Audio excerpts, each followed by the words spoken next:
Welcome to the BuyBox Experts podcast. We bring to light the unique opportunities brands face in today's e-commerce world.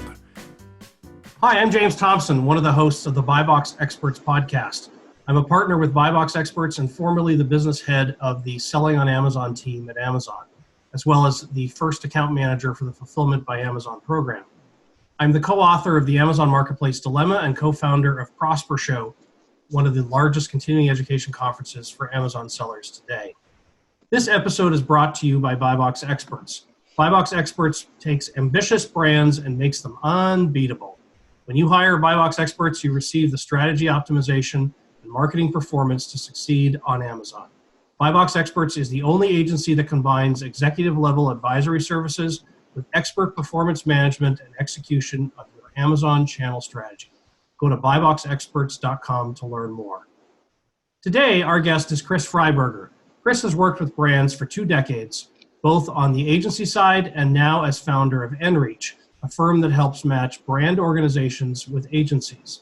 Chris goes deep in understanding the needs of brands so as to provide a consultative solution in finding the right service providers with the right services.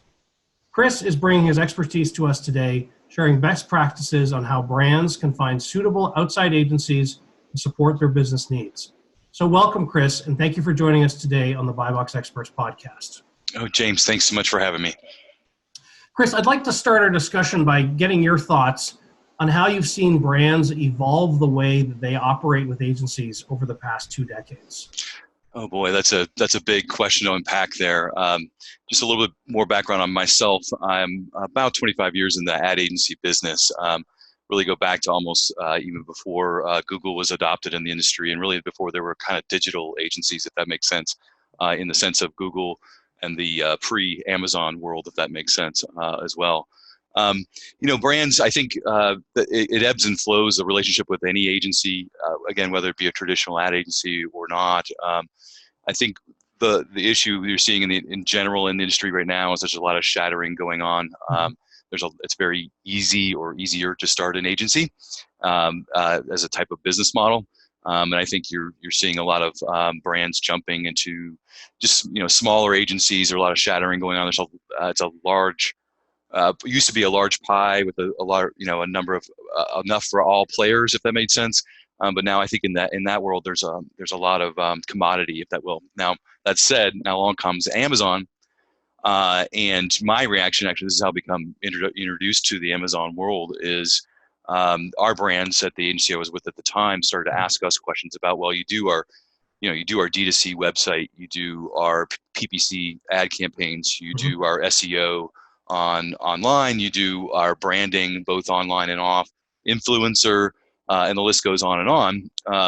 So what's your plan for Amazon? And I think as a whole in that industry, it moves awfully slow, and I think there is no answer. There's various theories as to why this is, but the ad agency world really has got no plan for Amazon at the moment. And so you see this cottage industry come up, much like BuyBox Experts, that are reacting to that gap of knowledge that Amazon represents. And so, So that said, I think brands interact with agencies less on a less loyal basis, maybe almost, it used to be that you had an agency of record and you put all your eggs in one basket. Yes. And I think that's also something that's shattering as well, is you might have multiple agencies doing multiple tasks for your brand and those type of things as well. So given all the kinds of experience that you had, why did you decide to start Enreach versus doing some other kind of venture? Sure.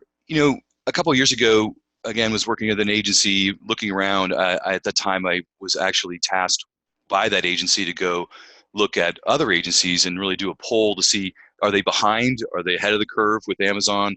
What's the reaction? And unfortunately, came back and said, well, the good news is that no one's doing anything in the industry, and the opportunity is yours. The problem is that now you have all these younger, faster Amazon-specific agencies popping up that you're going to have to compete with as well. And oh, by the way, you can't hire anybody in this industry because they don't exist, and so on and so forth. Yeah. So the news is not good. But why I started Enreach was that as a result of this explosion of providers, and we tend to focus on the marketing and advertising side of things. Again, the front end things, brand protection, optimization, listing management, account management, those type of things is very important, obviously. But there are other categories that need to be taken care of as well, and that goes into legal issues, accounting issues. That goes down to obviously fulfillment, and logistics, down to even some cases programming issues that you might need to resolve with Amazon. And the more providers in all of those categories I talk to, the more I realize that because it is so new, and James, you might disagree, but I might put it at maybe 5 to 8 years old, which makes you ancient, by the way, James, in the industry. Thanks a lot. But really, that's where you start to see that. And I would even contend maybe in the last 2 to 4 years, you're starting to see more and more providers in these areas exploding. The problem is that those companies are not as mature, I would say.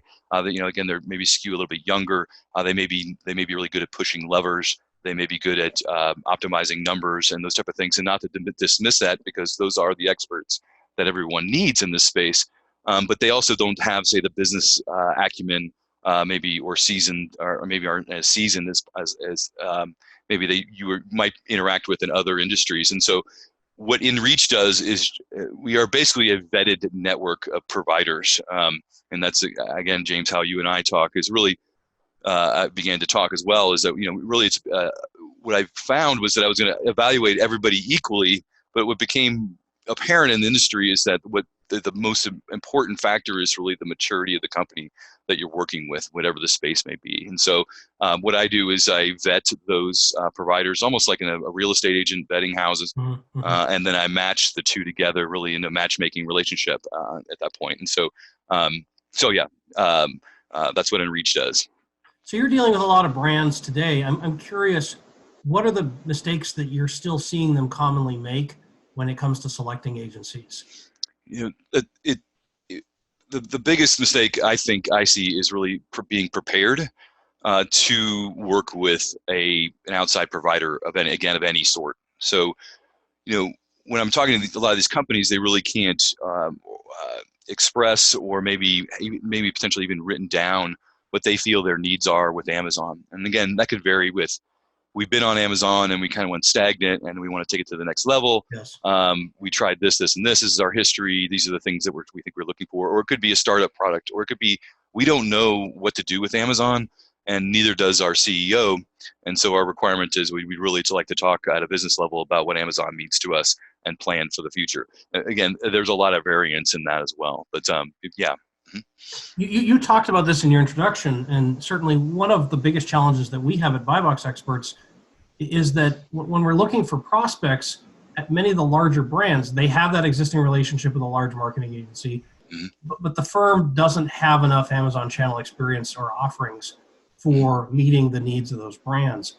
How do you see brands smartening up to the fact that they need an Amazon-specific perspective, even if that means not getting it from the incumbent agency that's already there? What has to happen for them to say, there's a better way, there's a different way, it doesn't involve using a big holding company or a large incumbent marketing agency that's been with them for a long time?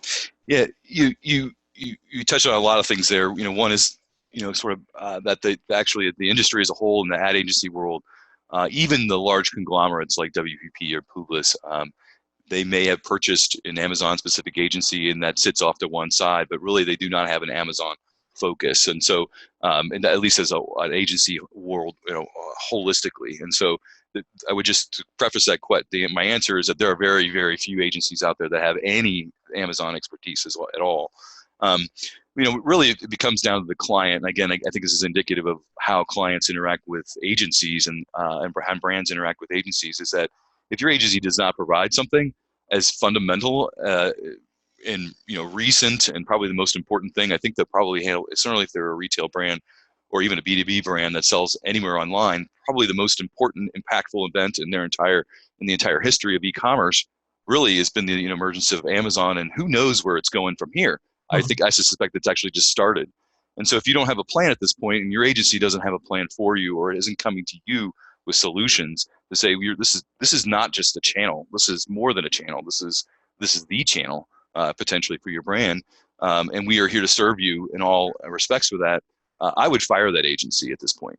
I would really accuse them of being behind the ball by 2 to potentially 8 years behind the ball. And I would find an agency that is savvy in that. And unfortunately, the current situation, I shouldn't say unfortunate, it's very fortunate for the likes of you, James. But unfortunately, right now, you have to then be cast out into this new Bezos world, which is, I think, everybody would agree would be, likened really to the wild, wild west at this point. And so finding providers, finding trusted gunmen, to man your stagecoach can be a challenge given that. And so there's a trade-off.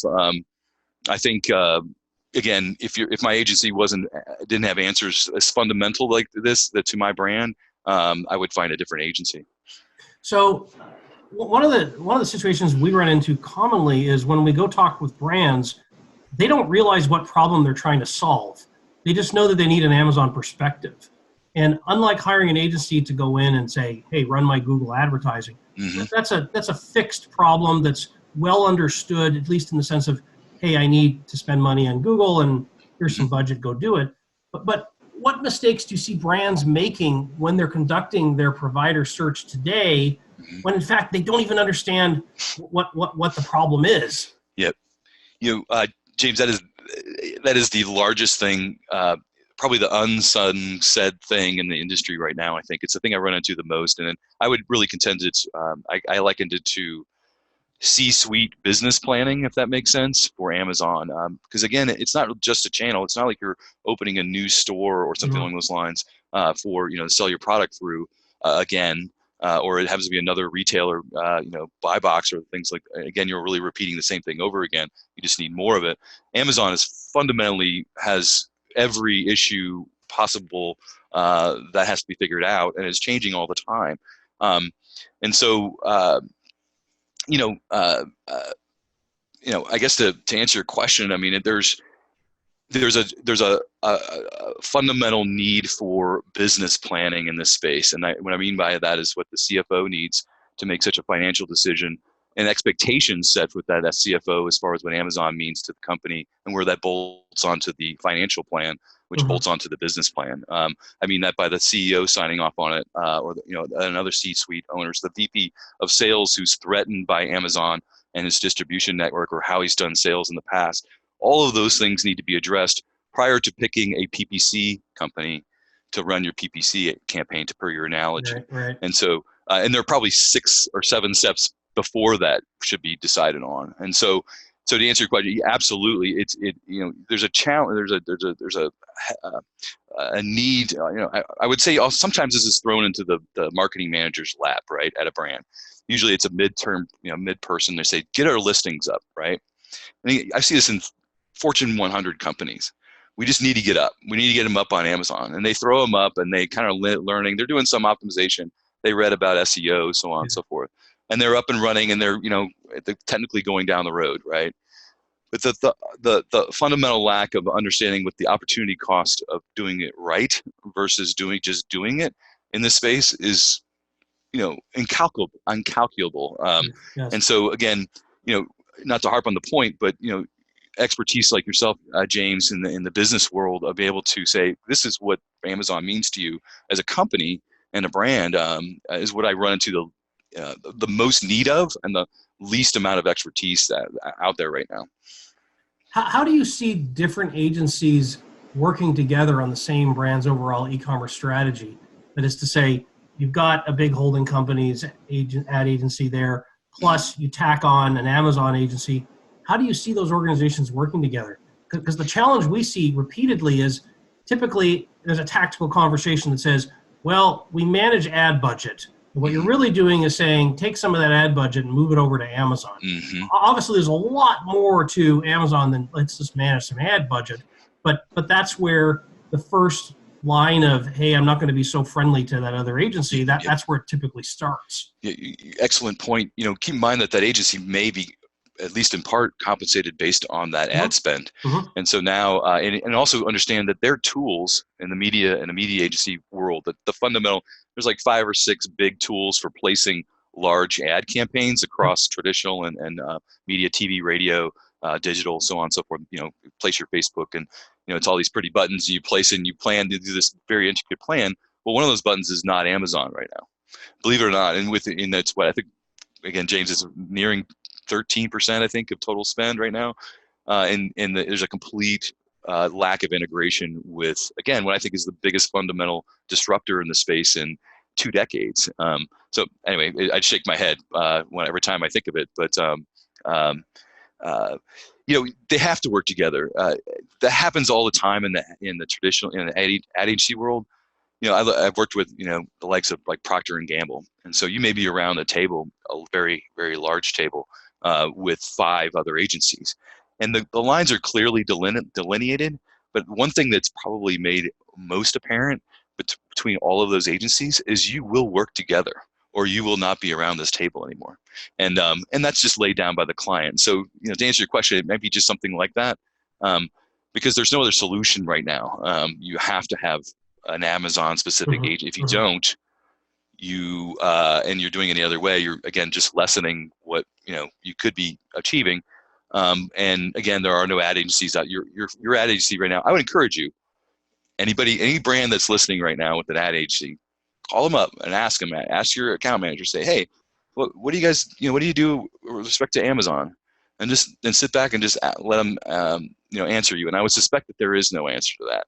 I could be wrong, and maybe there's some things that they patched up with that. But there's a fundamental, in the industry as a whole, there is no answer for that right now. Mm-hmm. For our audience of brand executives, please share with me your perspectives on what does it take to build and maintain a brand that has real brand equity to it, especially in today's era where there are a lot of these private label so-called brands on Amazon that are little more than a trademark, a logo, and some unique packaging. And yet those are the brands that are competing against these big national brands that often don't play the game as well as some of these small upstart brands. Sure.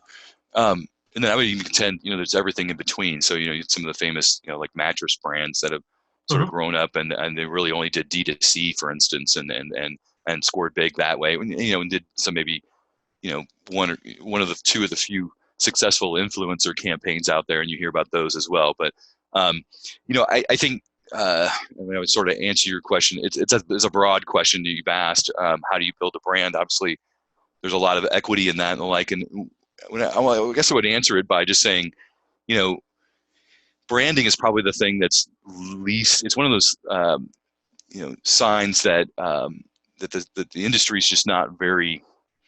This young Amazon industry is really just not aware of the importance of branding, if that makes sense, because it's not in their roots, right? So an agency that would learn Amazon with the fundamental thing would be the brand is everything.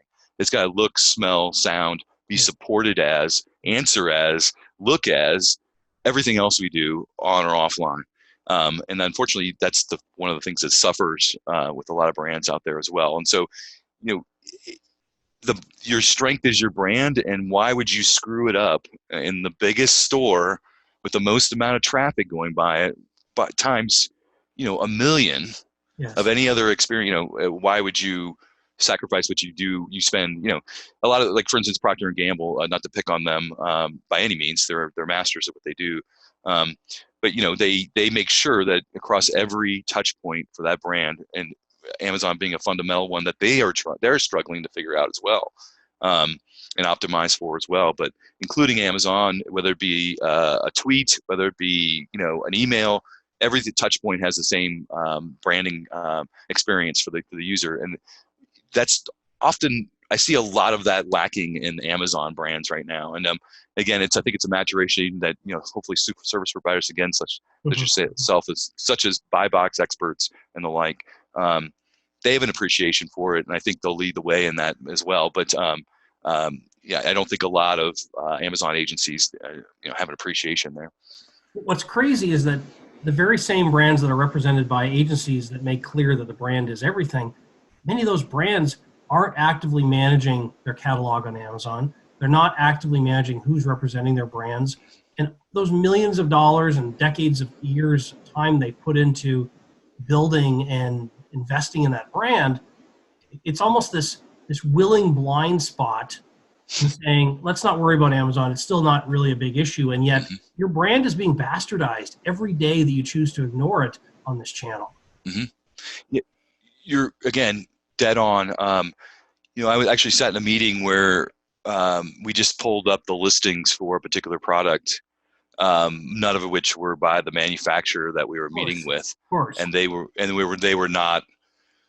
Well, I can tell you right now that the president was not amused. But as you say, a willing blind spot, because how would you not know that at this point in the game, Right. and that was occurring? The destruction of a brand can be complete. In some respects, that's what kind of Nike, I think, backed out of, is that they didn't have control over a lot of those aspects of their brand. I think there's other things there as well, but I mean, I think, yeah, I mean, I think there's just a fundamental lack of that appreciation of a brand. And on Amazon, I think, Amazon was lacking in some respects as far as, some of the flexibility on what you can do with, your brand and those type of things online as well. But then that's come along. So there's a little detriment on their part. But again, I can't emphasize that enough, that's probably, again, a lacking thing in the space. The barriers to entry to build a brand and launch it on Amazon, there's almost no barriers. Mm-hmm. And you've got situations where small upstart brands are eating share on Amazon against large national brands that are used to having 25% market share in brick and mortar channels. How would you go about a discussion with some of these senior brand leaders around what you need to do to address this hyper competitive space called Amazon? It's even if you never encounter those brands again, the number of times that I have shown brands who they're actually competing against on Amazon, and their first question is, who are these people? Right. And the answer is, it almost doesn't matter. What's more interesting is you don't even realize that they're eating your lunch. Mm-hmm. Yeah. Nor do I think they understand. I think that people don't understand that the money's flowing by right now. Like, the opportunity cost of not being there and being properly on Amazon is occurring right now. Every second is, they're not doing it properly, is a lost sale for the most part. Right. And again, if you were to take this offline and say, you're selling widgets through a store, and then, you'd say, maybe I'm going to, maybe I'll sell this guy something, maybe I won't. You're going to be out of business really quick. So I don't understand how, the importance of the need and the haste of solving for a lot of these things for these brands. But yeah, yeah, I agree with what you're saying, is that, there's just a lot of knowledge problems there. And, you asked a question of, like, what would be the first step that maybe I would do as a company? And, I keep coming back to the, probably the same answer, and not to plug you, James, but there are probably a handful of people that I would sit down with, any company that has any questions about Amazon, and I would say, you need to secure an hour or an afternoon with this person, and that would be money well spent. And again, not to fluff you up too much, but to answer your question, is that it's that top level, executive level questions that any 150-year-old manufacturing company would plan for decades to make some fundamental change like this, but yet is now, half a decade behind on answering some of these questions. And so I would get experts in there. I would listen. I would, understand that I don't know what I don't know. I'd ask questions. I'd make my marketing people come up to speed, apply all the things that they do now, right? They run campaigns, they run PPC campaigns, they have content for digital content, they do photography, they have copy, all the things that you're doing now for a brand. There's an applicable, the same applicable task lies there for Amazon as well. And so, I think it's, it's important that, the C-suite obviously is educated on all these things. And again, long answer to your question, James, but I would hire you as a first step, pretty much in anything I was doing on Amazon, or someone like you, or, a consultant that's going to walk us through a process that starts with, what does Amazon mean to me as a company? What does it mean to me, to my competition? Right. Everything's going to change, but I don't know what's going to change. And I think those are some of the things that you need to start with. As far as Amazon's concerned. What is the trigger point you believe would cause the leadership team at a brand to come to grips that online marketplaces need to be managed more assertively than they are today. What's that trigger point? These are good questions, James. I'm seeking it. You know, uh, Amazon's been obviously, there for 20 years. It's not like it just snuck up on you. It's been there. At right, any right, point, as a consumer, you can go on the site and say, someone's selling my brand and I don't like it. And gosh, look at the price erosion. right, Look at the poor data or the poor content. It's right. there, but how do we get people at brands to say, you know what? It's January 1st, 2020. We need to get our act together this year. Yep. We need to do something this year versus let's just keep putting it off and hope that the problem doesn't become bigger next year. Yeah, that's just it's a big question because I think, just in the whole marketing world, again, I'm not going to pick on agencies. I'll pick on in-house marketing folks as well. Is that it just, it's not like it just snuck up on us, right? It's not like Jeff just came out of nowhere, in 2019 and we're all figuring out what the heck's going on. I mean, he snuck up on us, but he did it pretty slowly. And, so we should all be reacting to Amazon in some respects. And how you get them to pay attention. I was speaking with at one point. I was speaking with one of the largest auto parts manufacturers in the country, and they had made a fundamental decision not to go on to Amazon because it would disrupt their typical, their distribution network, if you will. Regions, sales regions within regions, kind of thing, and they're selling a lot to buy box and or to stores and store shelves. Yes. And in big box and the like, and which they owned all of, right, the largest brand in that space. But they decided not to go on Amazon because it was a fundamental threat. They thought it was scared. They were scared of it, and they held off. 2-3 years went by. We'd ping them, say, do you want to do anything in the space, or until we actually showed them that their competitor finally went on with them as well. And so their competitor, who's also another 150-year-old company, has the same distribution network, the same sales guys that have all competed against each other. At one point, one of them broke down and decided, let's do something on Amazon, and that then disrupted the whole that whole space. Obviously, in this company I was working with decided to go on to Amazon and are exploring it now. But so to answer your question, maybe it's a competitive move, maybe it's the revenue, and I would think the new revenue stream would be of interest. You would think. Yeah. But those type of things. But. So let's shift gears a little bit here. I'd like to understand from you, what was the biggest turning point for you in the early days when you started working with brands? When did you realize that you were good at what you were doing, helping brands do what they need to do as brands?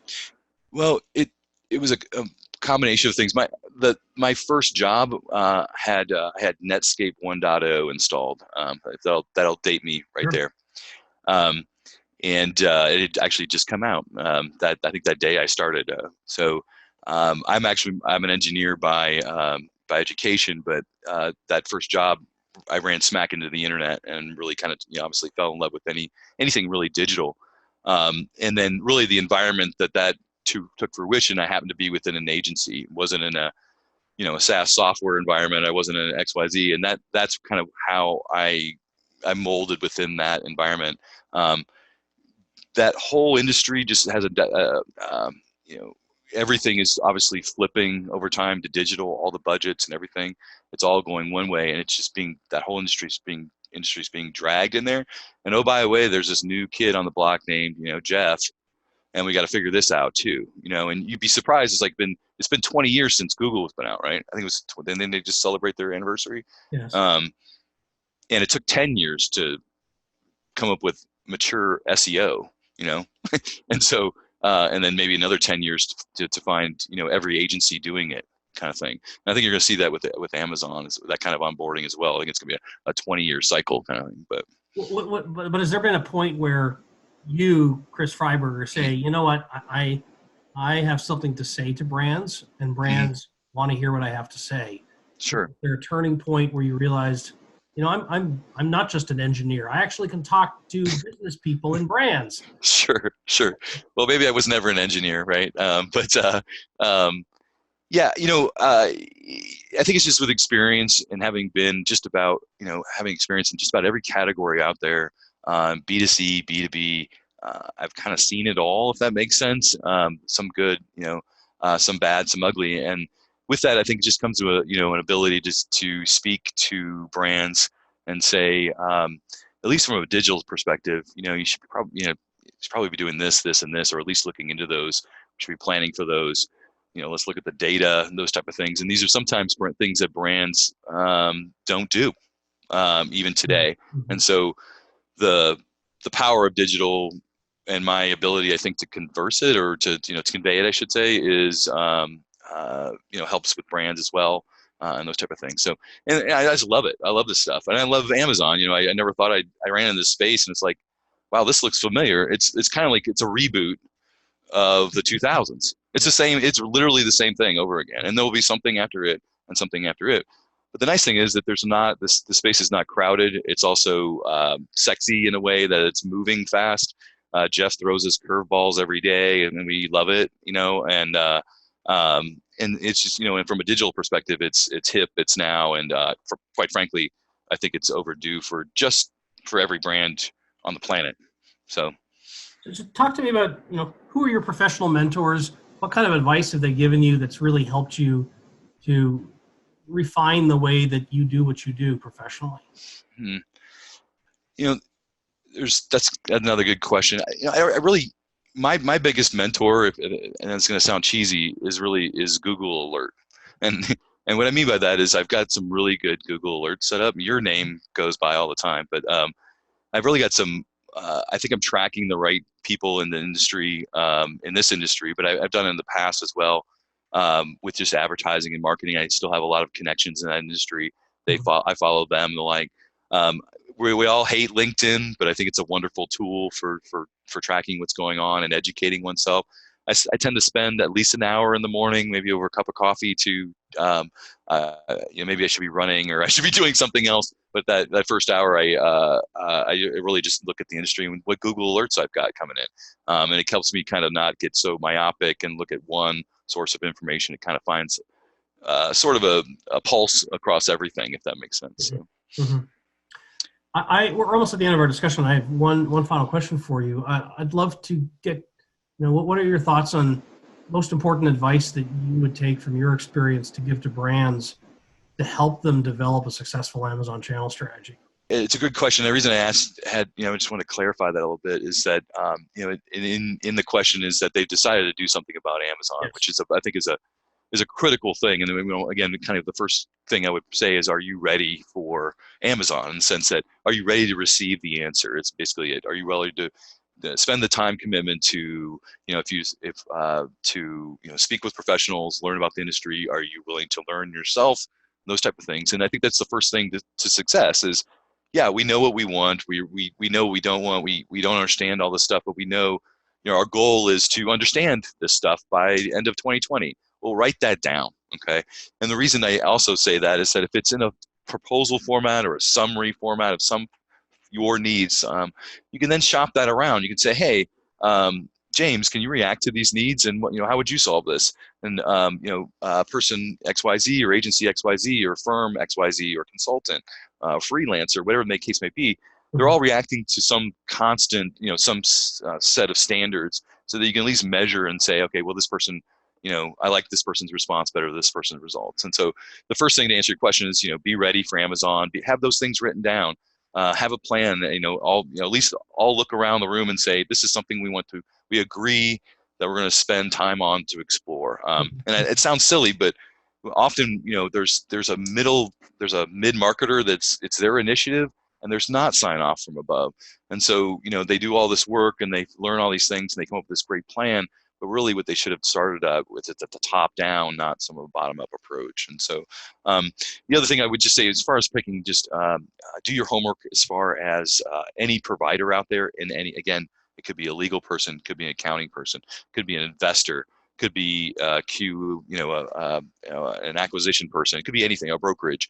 But do your homework. And in this space, the word of the experts like James. There are others as well, the movers and shakers, the ones you see out there with the blogs and the newsletters and producing content on Inc. and Forbes, and so those are the ones that you need to listen to.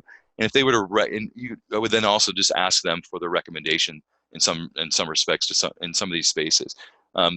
Don't bother James exclusively, but if you've got a trusted tech person that understands Amazon, ask them and say, do you know of anybody in this space?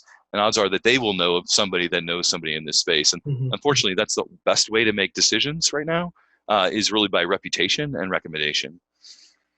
Chris, I want to thank you for joining us today. For those of you interested in learning more about Chris's organization, visit nreach.com. Chris, thank you again. Thanks so much, James. Thanks for listening to the BuyBox Experts podcast. Be sure to click subscribe, check us out on the web, and we'll see you next time.